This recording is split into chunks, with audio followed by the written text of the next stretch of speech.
अस्सलाम वालेकुम। मेरा नाम सरोश है और मेरा आज तीसरा व्लॉग है एज आ कैब ड्राइवर। आज भी मैं यंगो पे काम करने वाला हूँ और मैं आ गया हूँ ऑन वाली लाइन पे, तो आप लोगों को ज़्यादा बोर नहीं करूँगा। डायरेक्ट काम शुरू करते हैं। तो अब हम ऑन करने जा रहे हैं। फ्लैक्स मोड लगा हुआ है हमारा, चेक कर लेते हैं। हाँ जी, लगा हुआ है। आज चल रहा है 50% का दायरा चल रहा है आज भी मेरे ख्याल से। हाँ देखा, ओहो 12 बजे से चल रहा है आज। मैंने 2:30 बजे ऑन हुआ। चलो कोई नहीं, अब हम ऑन करते हैं और काम शुरू करते हैं। बिस्मिल्लाहिर्रहमानिर्रहीम। देखते हैं कोई राइड आती है तो फिर हम आपसे भी शेयर करेंगे। गाइस मैंने गाड़ी थोड़ी सी आगे बढ़ाई और ये लग गया है यार, इस पत्थर से लगा है। ये मुझे नज़र ही नहीं आया और मैं गाड़ी आगे बढ़ा दी मैंने। शिट,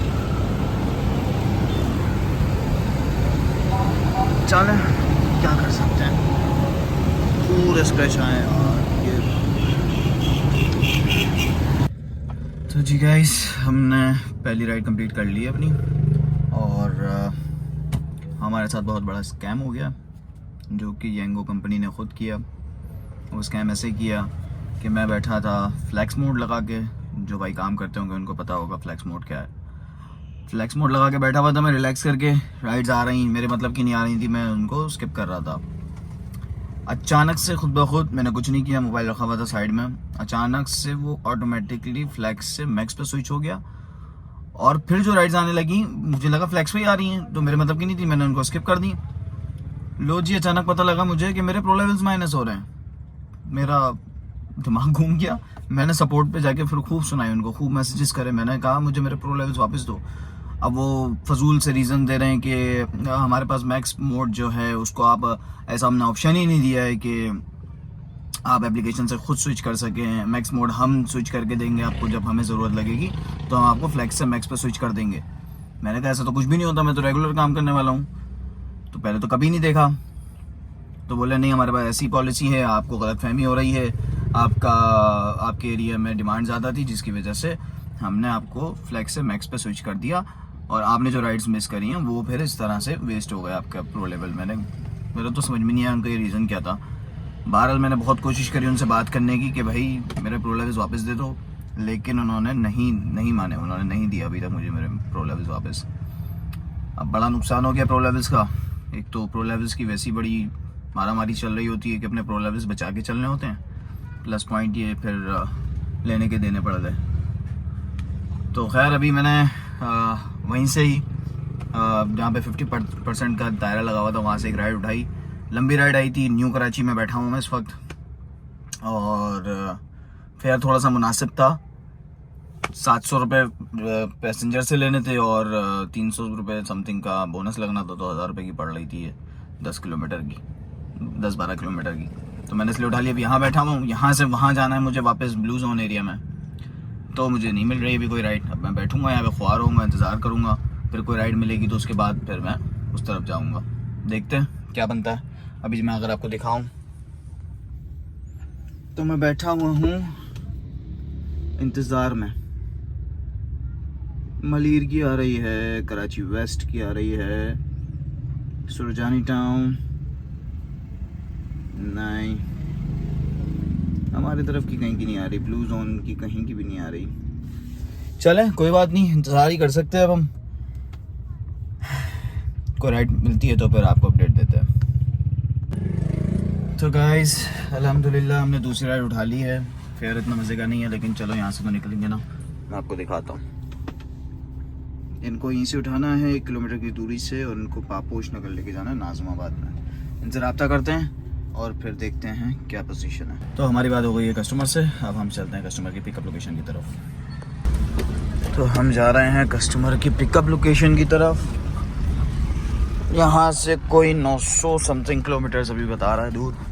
देखते हैं पहुँचते हैं कैसे कस्टमर होते हैं। कस्टमर्स अच्छे मिलने चाहिए, वो बड़ी बात होती है, वरना तो यहाँ पे हमारे कराची के आवाम, अगला बंदा 15-20 लाख की गाड़ी लेकर आ रहा है आपके लिए, आप उसको समझ तो चरिया, कोई इज्जत नहीं देता। कोई ऐसे लोग बहुत कम ही होते हैं जो तमीज़ से रहते हैं हमारे साथ, वरना तो लोग पता नहीं क्या समझते हैं खुद के पास गाड़ी नहीं होती है, कैब बुक करा रहे होते हैं और कैब वाले अपनी गाड़ियाँ लेके पैसा लगा के बैठे हुए हैं, उनको इज्जत नहीं दे रहे होते। बताओ यार, पैसे से तो इज्जत होनी भी नहीं चाहिए, इंसान के अखलाक से इज्जत होनी चाहिए। अगर हम अच्छे से किसी से बात कर रहे हैं तो अगला बंदा भी हमसे अच्छे से बात करे, लेकिन हमारे यहाँ की आवाम ऐसी है ही नहीं। अगले बंदे को आप इज्जत दे दोगे ना, अगला बंदा समझता है कि वो बहुत बड़ा पन्ने का है, वो बहुत कोई तोप है, जब उसको इज्जत मिल रही है। इसलिए दिल भी नहीं चाहता कि बंदा किसी कस्टमर को इज्जत दे, बात ही नहीं करने का दिल चाहता। चलें, बहरहाल ये हमारे दुख भरी दास्तान है, ये किसी दिन आपको सुनाएंगे फुर्सत से।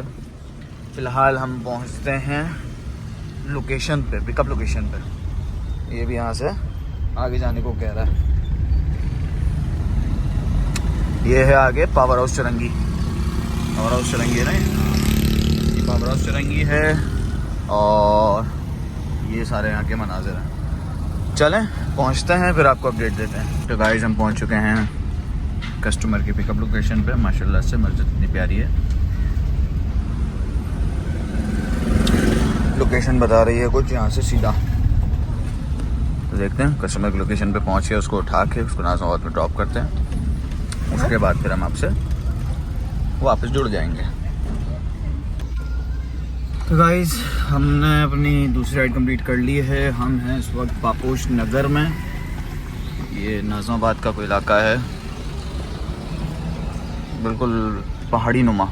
ये देखें, ये नीचे सारी ढलान है, पता नहीं आप लोगों को तो समझ में आ रही हो नहीं आ रही हो, सारी नीचे ढलान जा रही है। अब अगर मैं गाड़ी बंद भी कर दूँ, ये देखें फिर भी खुद ब खुद चलती रहेगी।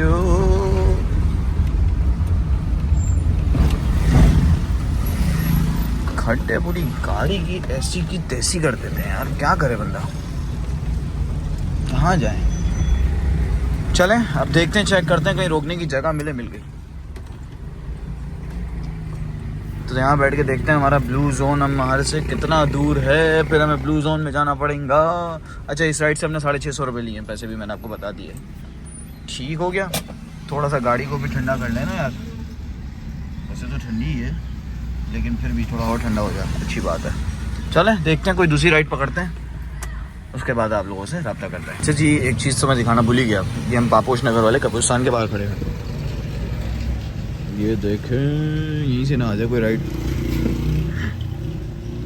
कब्र से कोई राइड ना बुक करा ले। चलो जी, दूसरे कब्रिस्तान जाना है या जन्नत में जाना है, ड्रॉप कर दो।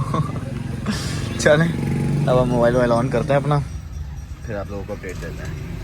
तो गाइस हम इस वक्त तीसरी या शायद चौथी राइड कर रहे हैं और इस वक्त मैं हूँ औरंगी टाउन में। अब मैं यहाँ से निकल रहा हूँ,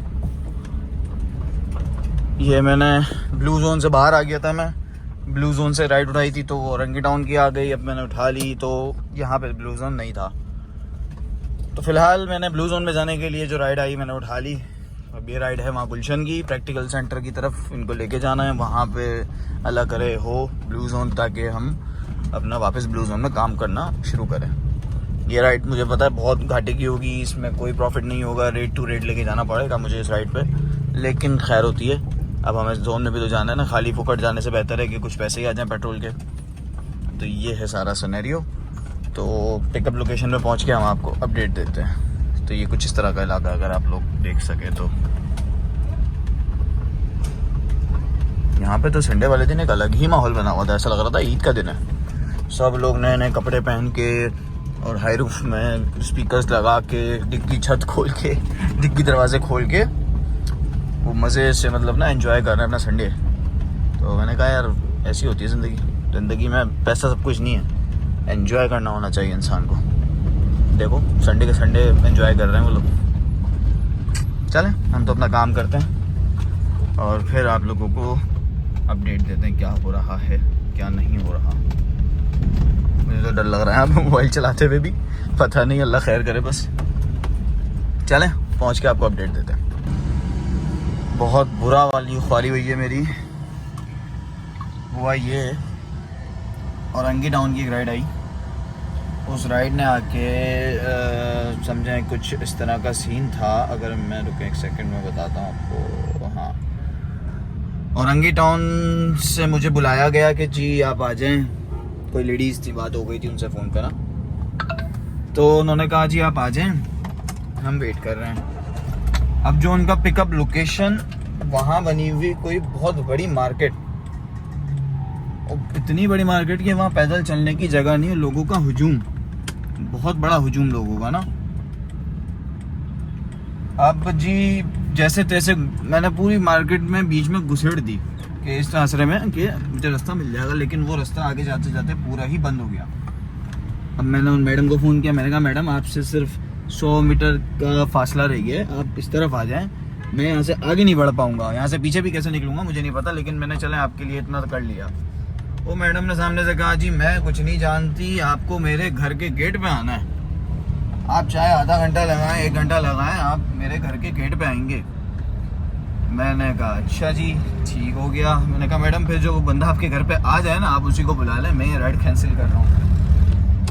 मैंने राइड वो कैंसिल करी। फिर इतनी मुश्किल से तकरीबन 1 घंटा लग गया मुझे उस जगह पे पहुँच के बाहर आने में। फिर बाहर आया हूँ तो अब मुझे एक और राइड मिली है, तो अब मैं जा रहा हूँ एक और राइड को पिक करने। इनको ड्रॉप करना है सैफी हॉस्पिटल में, औरंगी टाउन आइंदा नहीं जाऊँगा। बहुत ही कंजस्टेड इलाका है, मतलब गाड़ियों के लिए तो बिल्कुल भी ठीक नहीं है ना। मैं किसी को रेकमेंड करूँगा कि भाई कोई भी इस तरफ जाओ, बहुत ज़्यादा कंजस्टेड इलाका है और सारे वहाँ पे पठान लोग हैं। और वैसे तो ठीक है, लेकिन गलती से भी किसी को लग जाए ना अगर गाड़ी, तो भाई साहब वो तो फिर चीर फाड़ मचा देता है पठान वहाँ के। अभी भी मैं इतना बच के निकला, मैंने कहा अल्लाह ना करे किसी के टच भी हो गई ना तो ये लोग तो मेरा ज़िंदगी अजाब कर देंगे मेरी। तो खैर बहुत बातें हो गई। अब मैं ऑलमोस्ट पहुंच गया हूँ, 1 किलोमीटर दूर है पिकअप लोकेशन। तो उनको कोई इमरजेंसी है जिनको मैं पिकअप करने जा रहा हूँ, उन्होंने कहा है थोड़ा सा जल्दी आ जाएंगे तो बड़ी मेहरबानी होगी। मैंने कहा बिल्कुल आ जाएंगे, आप इतने प्यार से बुलाएंगे तो हम ज़रूर आएंगे। तो अब हम जल्दी करके जा रहे हैं। जब भी आपसे भी मैं बात गाड़ी चलाते हुए कर रहा हूँ, वरना मैं इस तरह करता नहीं।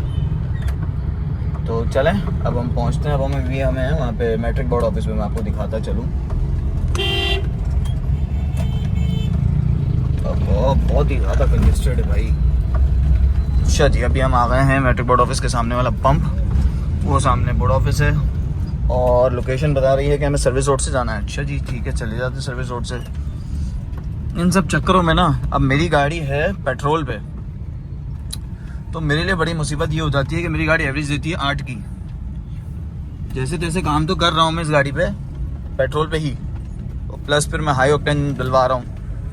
तो बात ये है कि अब ऐसे ख्वारियाँ हो जाती है ना, अभी जैसे 5-6 किलोमीटर की मेरी ख्वारी लगी है और 8 की एवरेज है मेरी, तो समझ लें कि 1 लीटर के करीब मेरा पेट्रोल हराम मौत में ज़ाया हो गया। समझ रहे बात को आप लोग?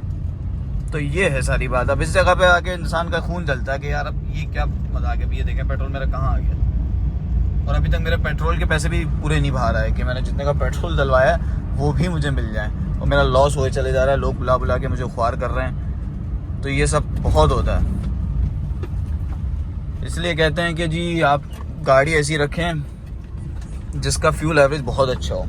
अभी 8 की एवरेज में मैं क्या कमाऊंगा, क्या मैं करूंगा। सीएनजी लगी हुई है ऐसी बात नहीं है, लेकिन मैं चाह रहा हूं कि मैं पेट्रोल पे ही ड्राइव करूं। तो खैर देखते हैं, अल्लाह मालिक है। कोशिश तो कर रहे हैं, जब तक हिम्मत है पेट्रोल पे ड्राइव करेंगे, नहीं तो फिर सीएनजी ऑन करवा लेंगे भाई। सीएनजी पे कमाई अच्छी होगी तो गाड़ी के इंजन की वाट लग जाएगी। यही सारा सिनेरियो है, बंदा क्या करे कुछ समझ नहीं आता। खैर पहुंचते हैं हम लोकेशन पे, ऑलमोस्ट पहुंच गए, तो फिर आप लोगों को अपडेट देते हैं। ठीक है कि मेरे ख्याल से कोई कॉलेज है, चलो जो भी है अपने को गया। अच्छा जी अभी हमने पैसेंजर को ड्रॉप कर दिया है सैफी हॉस्पिटल में। अब उन्होंने 500 रुपये दिए हैं, उनके पास भी चेंज नहीं था, मेरे पास भी नहीं था। तो अब मैंने उनसे नंबर ले लिया था कि जी कौन है, चलो हटाओ, उनसे नंबर ले लिया था कि आपके पास मैं पैसे भेज दूंगा। तो अब हम देखते हैं कि इनके पास इजी पैसा है अवेलेबल या नहीं है। पता नहीं है ना यार इनके पास इजी पैसा है कि नहीं हैगा। अब शायद यही नंबर था। चलें इनको हम पैसे भेजते हैं और थोड़ा सा एटीएम भी मारना है, फिर आगे की कहानी करते हैं। अच्छा जी हमने थोड़ा सा रेस्ट लिया है, घर के करीब थे तो हम घर पे आ गए थे। अब तक हमारी हुई है 1200 कुछ की अर्निंग, 1300 की, और हमारा बोनस वगैरह सब हमारे पास अभी जैस कश में आ गया था, तो अब हम दोबारा कर देते हैं ऑनलाइन। 2 घंटे रह गए हैं, अब इन 2 घंटों के अंदर जो काम करना है वो करना है। ठीक है, बिस्मिल्लाह। देखते हैं कौन सी राइड आती है, फिर आपको बताते हैं। तो जी राइड आ गई है हमारे पास लियाकताबाद फर्नीचर मार्केट से। इनको लेके जाना है हमने सिंदबाद। इनकी कॉल आ रही है दोबारा, तो इनसे बात करते हैं, फिर पहुंचते हैं इनकी लोकेशन पे। तो हम आ गए हैं लियाकताबाद फर्नीचर मार्केट की तरफ। ये बराबर में सारी फर्नीचर मार्केट आ गई है और अभी भी इनका पिकअप लोकेशन आ रहा है कोई 1 किलोमीटर दूर। तो देखते हैं, पहुंचते हैं इनके पास। इनकी कॉल्स आ रही थी, तो कॉल्स नेटवर्क प्रॉब्लम की वजह से रिसीव नहीं हो पा रही थी। अब मैसेज तो बात हो गई थी, मैंने कहा मैं आ रहा हूँ, देखते हैं क्या होता है। पहुँच तो गया मैं इनकी लोकेशन पे ऑलमोस्ट। देखते हैं, फिर आपको अपडेट देते हैं इनके पास पहुँच के। मैं पिकअप लोकेशन पे तो आ गया हूँ, लेकिन ये देखें गली पूरी पैक है, यहाँ से गाड़ी नहीं जा सकती।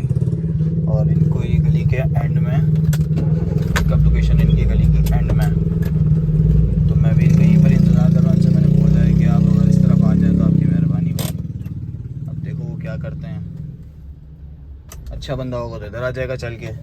एक गली के कोने पे उनकी पिकअप है और मैं दूसरी साइड पे ही हूँ ना, तो देखते हैं वो आते हैं तो फिर क्या बात होती है। या तो वो मुझे पूरा पीछे से घुमवा के बुलवाएंगे कि नहीं उस तरफ आओ। अब इतना लंबा घूम के थोड़ी जाऊँगा, मैं बोल दूँगा भाई इस तरफ ही आना है तो आ जाओ, नहीं तो फिर अल्लाह हाफिज़। देखते हैं वो आते हैं तो क्या बात होती है। अच्छा जी गाइस, हमने लियाकताबाद वाली राइड तो छोड़ दी। उसके बाद एक राइड और आई थी, वो हमने उठाई और फिर हम उसको यहाँ पे छोड़ के बैठे हैं अभी। दोराजी के अंदर वाला इलाका है ये। अब हमारा जो ब्लू जोन एरिया है वो लगा हुआ है नेशनल स्टेडियम पर, तो अभी 2 किलोमीटर फालतू जाना पड़ेगा ताकि नेशनल स्टेडियम पे ब्लू जोन एरिया में जाके हम अपनी राइड पिक करें। चलें नेशनल स्टेडियम पहुँचते हैं, फिर आपसे बात करते हैं।